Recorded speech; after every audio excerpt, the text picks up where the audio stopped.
لوگ کہتے ہیں جناب پتہ نہیں میں بڑا پریشان ہوں، ایک مشکل ختم ہوتی ہے دوسری شروع ہو جاتی ہے۔ میں نے کہا یہ مشکل نہیں، یہی تو مزہ ہے زندگی کا۔ اللہ کہتا ہے میں نے تجھے مشقت میں پیدا کیا ہے، اور تو کہتا ہے کہ آسانی ہو جائے۔ اب یہ تو نہیں نہ ہوگا، جس نے جیسا پیدا کیا ہے بات تو اس قادر مطلق کی چلے گی، تیری نہیں چلے گی جب اس نے پیدا ہی مشقت میں کیا ہے۔ حضرت زید بن ارقم رضی اللہ تعالیٰ عنہ بیمار تھے۔ یہ ذرا بات سننا میرے کریم کی۔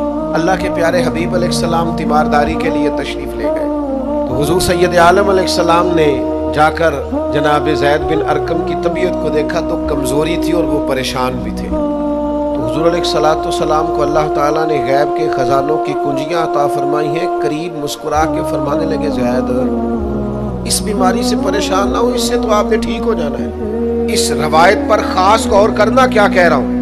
فرمایا اس سے آپ نے پریشان نہیں ہونا، اس سے تو آپ نے ٹھیک ہو جانا ہے، مسئلہ ہی نہیں۔ ہاں اس کے بعد ایک وقت آئے گا آپ کی آنکھوں کی بینائی رخصت ہو جائے گی اور عمر بھی آپ کی لمبی ہوگی، یعنی ایک بڑھاپا، ایک نظر چلی جائے گی۔ اب آپ یہاں غور کریں سرکار تربیت کیا کر رہے ہیں۔ حضور فرما رہے ہیں یہ جو مشکل ہے یہ تو گزرنے والی ہے، اس کے بعد جو مشکل آنے والی ہے وہ اس سے بڑی ہے۔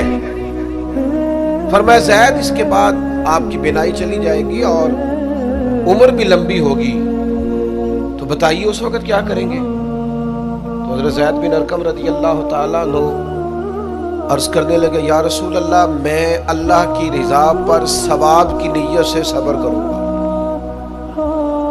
مانا کیا ہے؟ دکھ قبول محمد بخشا راضی رہن پیارے۔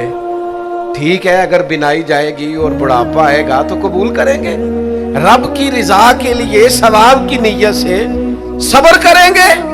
ایسے بھی کبھی دنیا میں میدان لگتے ہوں گے کہ بیماری آئے گی، بتایا جا رہا ہے اور پوچھا جا رہا ہے کہ تو کیا کرے گا، تو بتا رہے یا رسول اللہ صبر کروں گا، تو نتیجہ بھی وہیں بیان ہو رہا ہے، یعنی سارا سودا نقد و نقد۔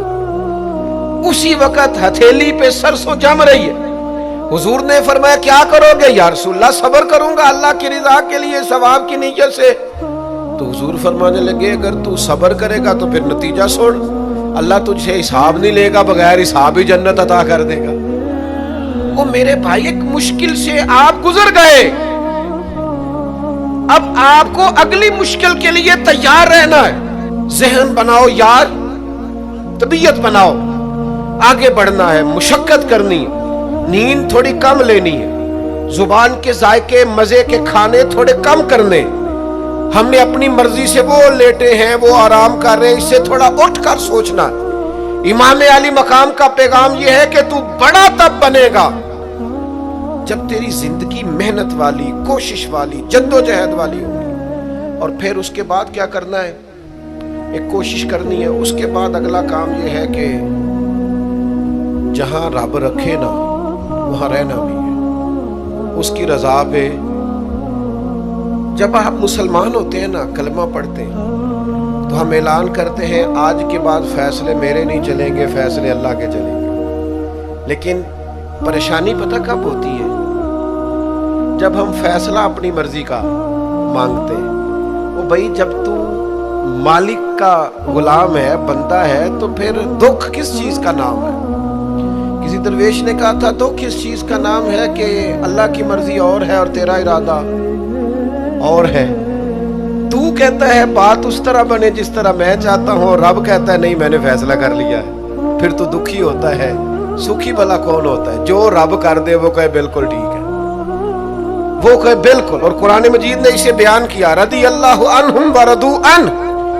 یہ کربلا کا دوسرا پہلو، ایک پہلو مشقت جد و جہد، ایک پہلو یہ کہ رضی اللہ عنہم ورضوا عنہ۔ اللہ کہتا ہے میرے بندوں کی شان یہ ہے کہ اللہ ان سے راضی ہے اور وہ اللہ سے راضی ہے۔ اللہ ان سے راضی ہے اور وہ بھی راضی ہے اللہ سے۔ اللہ نے جہاں رکھا ہے وہ اللہ سے، ایک پہلو یہ ہے کہ اللہ راضی ہو جائے، ایک پہلو یہ ہے کہ بندہ راضی ہو جائے۔ رب فرماتا ہے ذالک الفوز العظیم، وہ اللہ سے راضی، اللہ ان سے راضی، یہ بہت بڑی کامیابی ہے۔ امام محمد غزالی رحمۃ اللہ علیہ سے کسی نے کہا تھا زیادہ